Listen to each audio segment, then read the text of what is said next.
Hi, welcome to Ranging Country. I'm Lawrence. And I'm Peter. And we're here with another new FX airgun. Another one? Another one. This looks drastically different to the other ones that we've recorded. Yeah, we're expecting good things out of it. Let's get into it.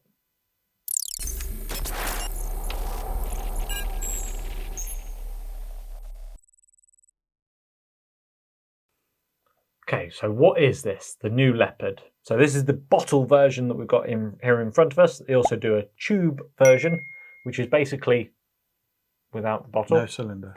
Yes. No bottle there. Yes.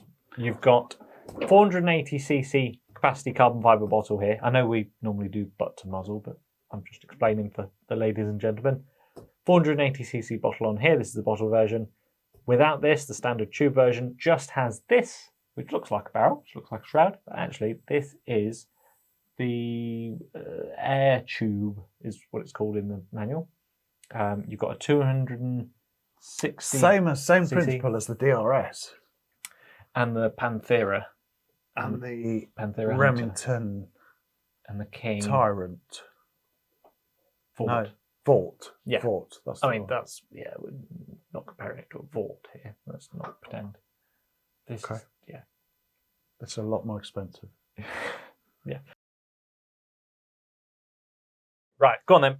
Butt to muzzle, here we go. Right, so we've got a toolless, adjustable butt plate. It goes down and it goes up a fraction. It doesn't go out or anything, No. and it doesn't twist or anything. And you know, a lot of them you need an Allen key or a tool. But I do like it with that, where you don't need a tool. Everything that you need is here. It's not well thought out. It's simple. It works. Yeah. And that's what. I guess that makes it well thought out, I guess. Possibly. Yeah. Now, before we move forward, you would actually miss the plenum, which a plenum, for those that don't know, is like a pre-chamber before it comes out the end of the barrel. So you've got big bottle, big pressure, you've got regulator. On the other side of the regulator, you've got a certain pressure. This particular rifle is about 60 bar, and this 177 standard power rifle, it's about 60 bar, and that plenum is filled with air at 60 bar. So it's a smaller amount, lower pressure, but it means you can have more power out. It's a bit beyond me, I'll be honest. Easy for me to say. Bit beyond me, but yeah, a bigger plenum makes the higher power stuff more consistent, more accurate. Anyway, so that's how that works. And that is actually where your right hand is now. It's in that cheek, in the rear grip. I don't know how I feel about air in there, air in there, air in there, and obviously air chambers and Valves and stuff. So basically, seals and O-rings, joining them all together. So basically, the sections of this rifle that are under pressure are from here, including this, to here. All of this is pressurized, as far as we can tell. Obviously, there'll be tubes and pipes in here and that sort of thing. But yeah, and obviously we've got to get air all the way from here into the plenum, and then out the end of the barrel. It's a long way. It's a feat of engineering, isn't it? Does mean there's quite a few complications and that sort of thing, but obviously, as we'll get to in a little while, it can be very, very accurate. Now, moving forward, what have we got on the side? We have got a typical FX power adjuster. So, loads of different power settings. So you've actually, in the instruction manual, I feel like someone in telly sales. Very, very good price. What was I talking about? Power adjuster. Power adjuster. There's a whole section in the book about making power adjustments. Obviously, for us lowly people in the UK, for our standard power limits, we can't adjust it upwards any, or it's sort of set at its maximum. But for those in abroad climates, then then obviously you've got a lot more adjustment to be had there. Mm. What are you caught now? Just exploring. Fair enough. I'll take you through to the next section then. So the little magazine well here is where we have our 21 round magazine, standard FX looking thing, and that slides in from the side. They are all nowadays, well, the FXs all have, they're either two sizes. They're either this one or they're the Impact, which is the really, really big one. Very, very simple, quite easy to use. It's quite nice to have taken the faceplate off, isn't it? Yeah, but I said easy to use. When I first got it, I didn't find it particularly easy. Didn't you? No. Do you know what I find annoying Still about takes them? a little bit of finesse, but... Do you know what I find annoying? You get 3/4 of the way through loading it, and you drop a pellet, and it falls in it, skirt first. And then how do you get it out? You have to like bend your finger around to restrain, and then the rest of your pellets and try and flick that one out. And 9 times out of 10, a load of your pellets come out. And you go, oh no, I've got to start again. So I do like the magazines. A simple design. They're plastic, but they feel quality. They do feel quality. 50 quid, I think. So they're not the most expensive magazine, certainly for the high-end rifles and that sort of thing out there. Now, we're talking about power adjustments, weren't you? This is a quick tune system, so you can adjust the power if you like. Recently we've had a few people, haven't we, they're saying, my gun's overpower, it's 12.01 with heavy pellets. Now, you can tune it for whichever pellets that you want, as long as you don't go over 12 foot-pounds. And obviously the rifle will be set at that maximum. So you've got two settings there. You've got a macro and you've got a micro. The macro is the big adjustments, which is the big wheel thing. And then if you were to have a non-UK model, you would have a little twiddly wheel thing here where you could adjust the micro settings. Now, we can do that by just chucking an Allen key in there, but it saves a bit of, takes that option away from you slightly. You've got regulator pressure here on this manometer, on this gauge. And then right next to your face. Yeah. Yeah. I don't think it gets in the way though, does it? No. And then you've got a main bottle pressure on that side. I wouldn't want an FX gauge that close to my face, to be honest. Okay. Why? We have had a couple of FX gauges fail, if you remember, over the years. That was 8 years ago. Yeah. So I still wouldn't want that, to be honest. Don't see the need for it.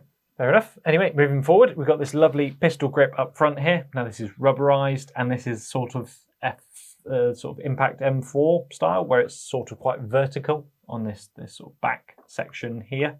As I said on the Impact, it's not my favourite kind of grip, but obviously you can just chop it and change it out for anything that you like, but I think you quite liked it. Each to their own. Yeah. We've also got safety catch on here, which I will demonstrate when you finish fiddling. Do like that scope. Do like that reticle. Completely unrelated. Completely. Cool. So, to the top camera, I'll show off. We've got this lovely safety catch here. We've got horizontal is fire, vertical is safe. So that won't fire now. Fire, and it might go bang.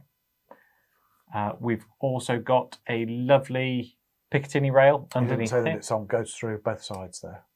Oh, yeah. Which is, it's nice. It's a nice little touch. So you can operate it with whichever way you're shooting the rifle. Yeah. We've got this lovely Picatinny rail underneath here for bipod or that sort of thing. I'm sure there'll be an extended rail for... That's what they need. When they're so close to the trigger as that, when they're so close to the centre of the rifle, they need an extension on them. They really do. Yeah, that will come off, won't it? Yeah.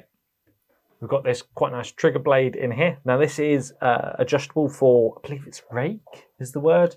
It'll twist left and right. It doesn't look like it will move forward and backwards, but it's already in quite a nice comfortable position.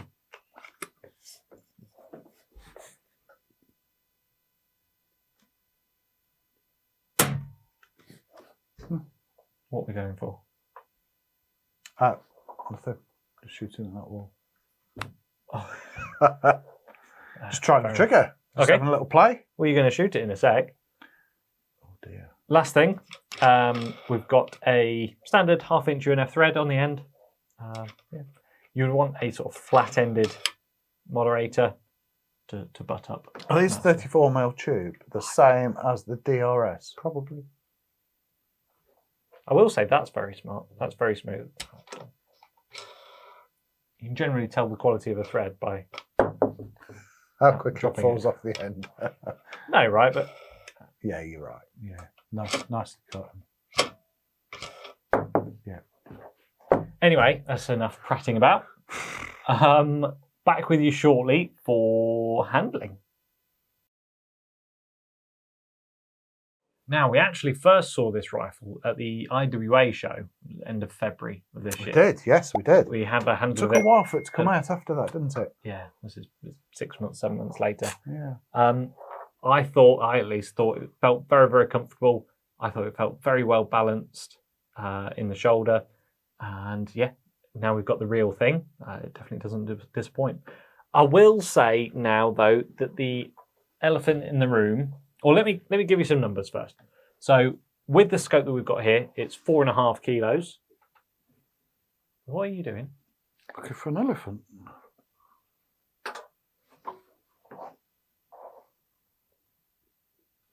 Where is it? 4.5 kilos scoped, so that would be sort of 3.5, 3.6 kilos on its own without that scope. We've got a Hawk sidewinder on it at the minute today, 6.5 to 20. Quite high in scope. That's a very, very nice scope as well. Yeah. Very nice. It's 800mm long, 31.5 inches. So it's a bit shorter than normal, but not like full bullpup, really short thing. This is a bit of a strange rifle, isn't it? Because it's like not a traditional setup, but it's designed for precision shooting, right? It's designed for, well, clearly longer range for export, for American, that sort of thing. Yeah, what do you think of it? Of the weight and the feel? I like the rifle. I like the quality feel of it. Mm. It feels a very well engineered piece of equipment. Yeah. Now, I'm just hoping that we don't get the typical FX problems, leaks and such like. We've got quite a few parts of air storage where there's possibility of air leakage for it to escape.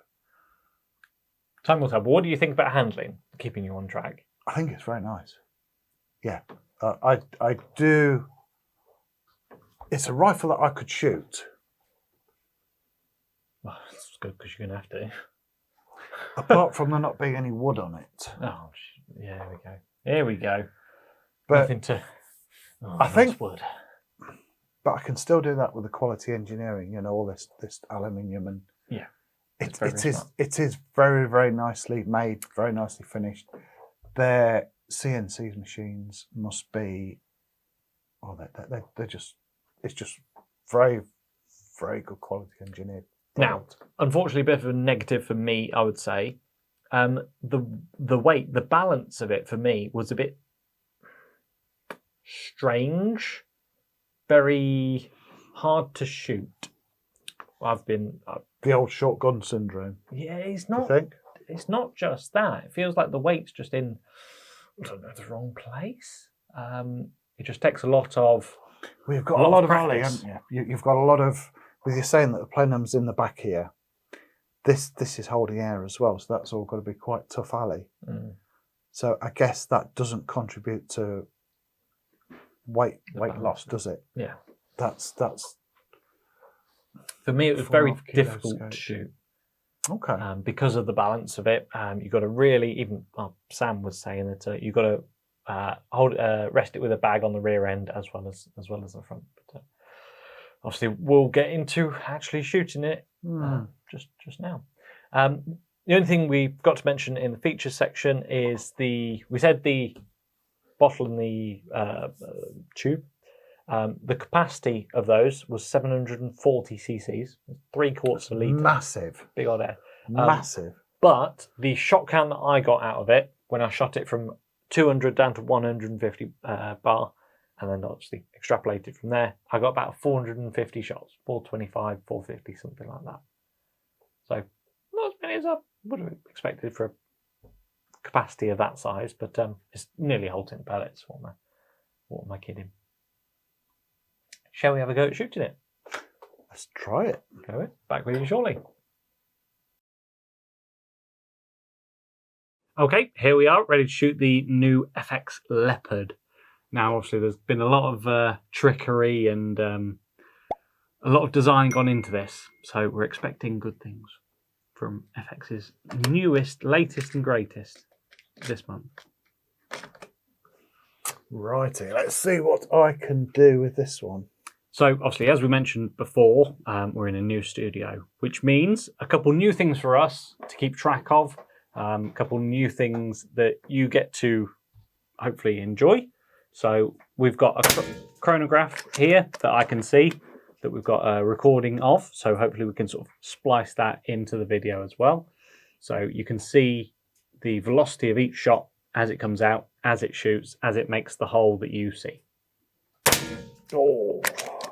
You can also, obviously, as always, I've got my monitor directly in front of me here, so I can see exactly how well he is or not shooting. I get to comment and laugh on it. We've also got a couple different camera angles either side of us, so we'll see how James the editor cuts to them. We've got a sort of close up over here on the action, and we've got one to the side that I can talk to over here as well. Oh, that was me. I wasn't ready for that shot. That looks like very good left and right.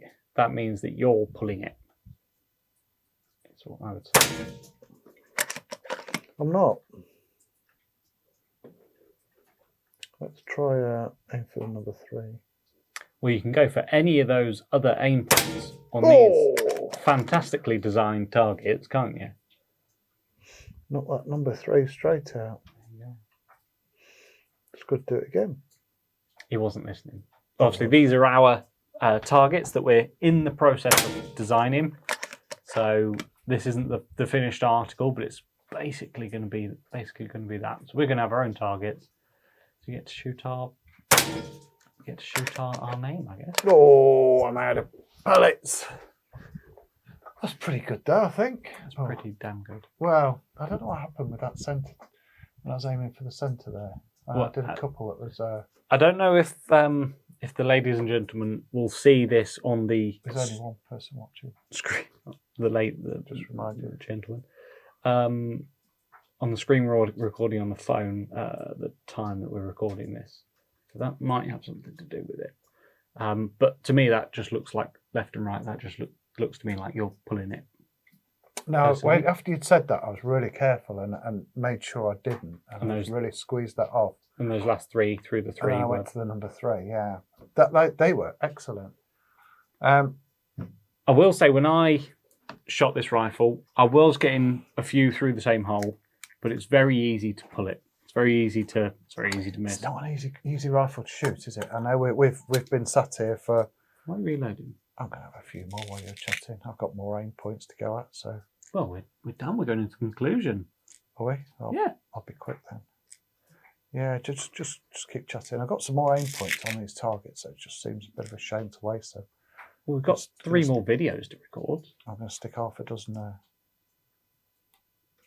pellets through it. Just see if I can make it any better.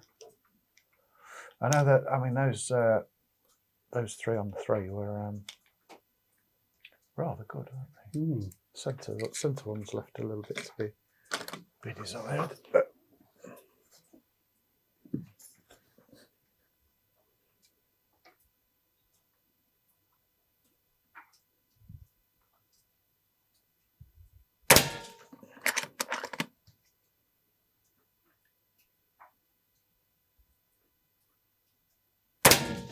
Could have been you talking, you know.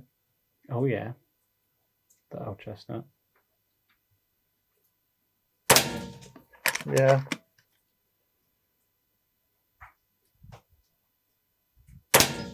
Oh. Is that left and right again?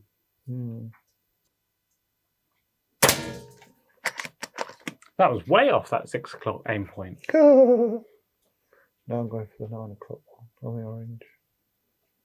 9 o'clock one. Oh. Oh. That one. That I missed. Oh! That wasn't me. Rushed. Oh yeah. Anyway, let's go grab that target in, and we'll jump into a conclusion. Yeah. So, closing thoughts after we've just seen how well it shoots. As I mentioned way back when, a little earlier, I found it quite difficult to shoot. I think you probably felt the same. The rifle will do it. It will be same hole. It just takes a bit of practice. A bit of getting used to. A bit of holding it right, like a Springer, I guess. With the same ethos as a Springer. Yeah. I wonder, we have... FAC ghosts have been not the guns haven't been a problem. We've had people bring the guns back and say, look, I can't hit anything with it, it's all over the place. This is high power firearms rated. Yeah. And we've shot it and it's been same whole group. And it's down to user error, isn't it? User... Yeah. So... Maybe then down to user experience levels. So maybe this is just your next step upwards from whatever the rifle you've got at the minute. I think if you're going from a full-length rifle, I mean, this is bullpup, obviously, isn't it? If you're going from a full-length rifle like a Dayset Red Wolf, Wolverine, something like that, and you came to, I think you'd, I don't know if you wouldn't be disappointed. You would be... Wouldn't be as easy. It wouldn't be as easy. Be a lot more thinking. It would be a... It wouldn't be a point and shoot, I don't think. No. Now, closing thoughts for full transparency. The rifle that we've got here is not in the same state that we received it when we first got it.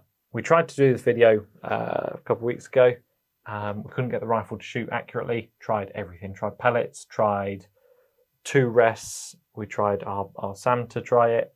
Couldn't get it. Went off back to the importers. They changed the barrel liner and they've given it the seal and it's all been good. And obviously that's what you... How much are those? At time of filming? 14 something. Yeah. There's quite a lot around that price point then, isn't there? Yeah. I might be wrong. I might be off there, but it's somewhere. It's certainly 4 figures. So, is this a direct competition to the Ghost at that sort of price? I feel like that would be an impact. Why? So what would this be? What would this one's competition be? I guess the whole point of it is that there doesn't really have a competition. I guess with all the adjustability and that sort of thing, you'd be, yes, a Ghost or maybe like an Alpha Wolf or something, because the Alpha Wolf's got, in theory, more adjustability. The beauty of a Ghost over one of these, though, is it's anti-tampered. You can't fiddle with it. Because FX owners are known for fiddling, aren't they? I'm just going to try and phrase that objectively. In our experience, the rate at which second-hand FXs come back this is going to be good. and or develop problems is much higher than with anything else. That would be my lawyer talk defending my lawyer talk of that. You mean they've all been fiddled with? Generally, yeah. I think that's. I mean, there literally is a whole section in the book that says this is how you adjust the gun, right? And it's even got notes on here on how to adjust the rifle and put your own settings in and that sort of thing.